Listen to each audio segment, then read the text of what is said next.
Siis mä yritin äsken kuvata tätä mun tuolla iskän ikivanhalla videokameralla. Kun yritti kuvata silleen meikkaamista, niin se oli jotenkin... Ei siinä oikeesti näkynyt kunnolla mitään. Mä tein sillä kameralla mun pohjameikin. Mä käytin pohjameikkinä tätä Lumenen CC-voidetta. Mä tykkään siitä, että mun meikkivyöry on kesäisin tosi vaalea, koska mä en ruskeutu naamasta, koska mä vuoran itseni aurinkorasvalla. Mut sit bronzeria. Mä ostin tän joku ihan pari päivää sitten, mutta ihan sika hyvä. Ja sitten mä käytin Poskiin. Tää on siis tämmönen lip tint. Voisi ehkä laittaa vähän lisää. Mä haluan näyttää tänään siltä, että mä oon maannut koko päivän rannalla, vaikka ulkona on 3 astetta lämmintä. Mä oon siis menossa tänään ulos, niin mä nyt valmistaudun sinne. Mä tykkään, että mä oon näin alhaalla. Mun viime YouTube-videosta on 5 vuotta aikaa tai jotenkin... Jos joku muistaa sen mun viime videon, mä en odota, että kukaan muistaa mitään mun vanhoja YouTube-videoita. Mut jos muistatte, niin that's crazy. Mä teen tämmösen ihan pienen wing.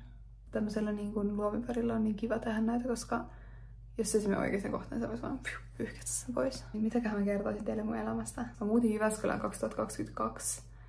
Mä asuin mun porukoilla about puoli vuotta, vähän päälle. Piti silloin semmoisen tauon just kaikesta työstä ja stressistä, ennen kuin lähdin etsimään töitä ja asuntoa itselleen. Mä asun edelleen Jyväskylässä. On ollut tarkoitus muuttaa Helsinkiin tässä nyt varmaan puoli vuotta. Mulla on niin ihana kämppä. Mä en halunnut päästä siitä vielä irti, vaikka mä tiedän, että se ei nyt näytä siltä. Siitä tulee hienompi. Mulla on semmonen visio tänne työhuoneeseen, miten tästä saa oikeasti tosi kivan näköisen. Vois tehdä sitä videoa. Ehkä. Maybe.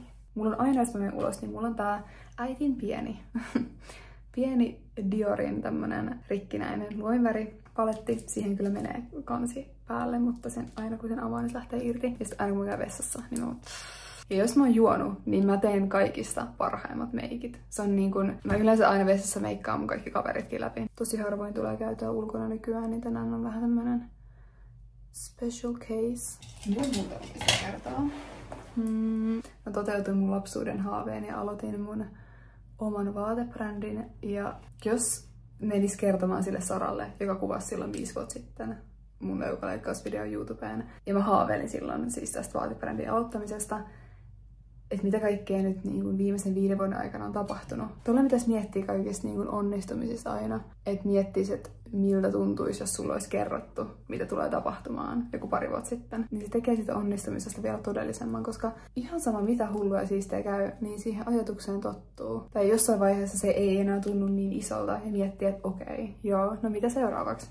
Välillä on ihan hyvä pysähtyä. Mä olin kampailla pari viikkoa sitten ja mä katsoin mun kampaajaripsiä. Näytti niin hyvältä. Ja mä olin silleen, mitä sä oot tehnyt sun ripsille.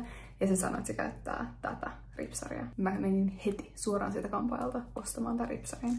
Oh my god. Mulla on ollut vuosia etsinnässä semmonen ihan luotto-ripsari, josta mä tiedän, että tätä mä tuun ostamaan uudestaan. Mä en muista milloin mä olisin viimeksi ostanut saman ripsarin uudestaan. Koska mä oon aina miettinyt, että ehkä joku toinen voisi olla parempi. Mutta tätä mä tuun ostamaan uudestaan. Kattokaa. Ripsarin laittaminen on niin stressaavaa, koska tuntuu, että siitä tulee aina vähän erilainen, mitä aikaisemmin on tullut.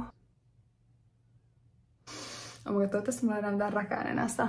Nenä vuotaa niin paljon ja ihan koko ajan, jatkuvasti. Mulla ei ole ikinä ollut allergiaa, mutta siis tänä vuonna jotenkin silmät, nenä, kaikki vuotaa. Ei, mutta silmät ja nenä. Siis tiivistettynä nämä viimeiset 5 vuotta on ollut ihan jotain muuta kuin sitä, mitä mä silloin 5 vuotta sitten kuvittelin, että mun elämä tulisi olemaan. Tää on muuten ihan, mikä tää on, Huulterajyskylä.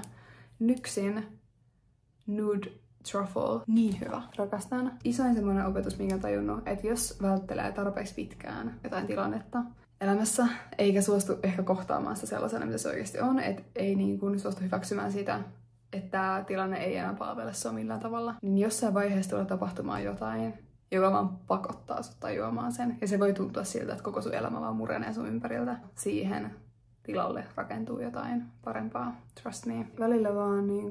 Välillä se vaan vaatii sen, että kaikki kaatuu päälle. Sitten myöhemmin, kun miettii sellaisia niin kuin ihan pieniäkin asioita siitä elämästä, mitä se oli ennen kuin tää tämmönen muutos on tapahtunut, niin miettii vaan, että kuinka tyhmä mä oon ollut. Kaikki ne merkit siitä, että please, tee jotain tälle tilanteelle. Tää ei nyt enää palvele sua millään tavalla. Niin sä oot vaan silleen, nope, I'm very happy with this situation. Tuntuu, että mulla on ollut silleen useampia asioita, jotka on vaatinut just semmosen, että kaikki kaatuu päälle. Että on vihdoin tajunnut sen, että joo, jotain pitää tehdä. Mut mä oon vaan jotenkin kiitollinen kaikesta, mitä on tapahtunut. Koska mä en olisi nyt tässä.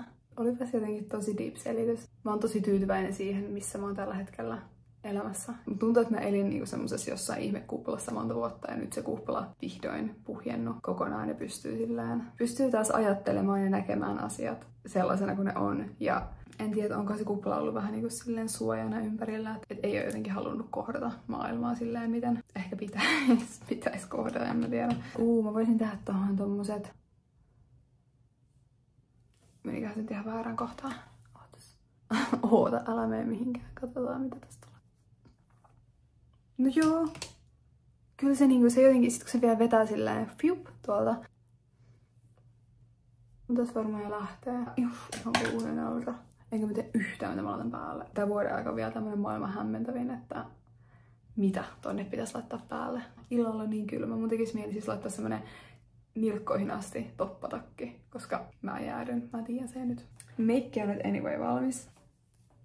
Tuntuu, että asun suhteen mun vaikein päätös on aina se, että halus mä laittaa tiukat housut vai sellaiset tosi baggy housut. Aina kun mulla on tässä tiukat housut, niin mä kahdistaa jossain vaiheessa iltaa. Kokeilen näitä.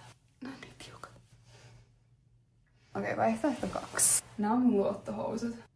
Mulla on siis semmonen ehkä Lindexiltä semmonen tosi tiukka musta body.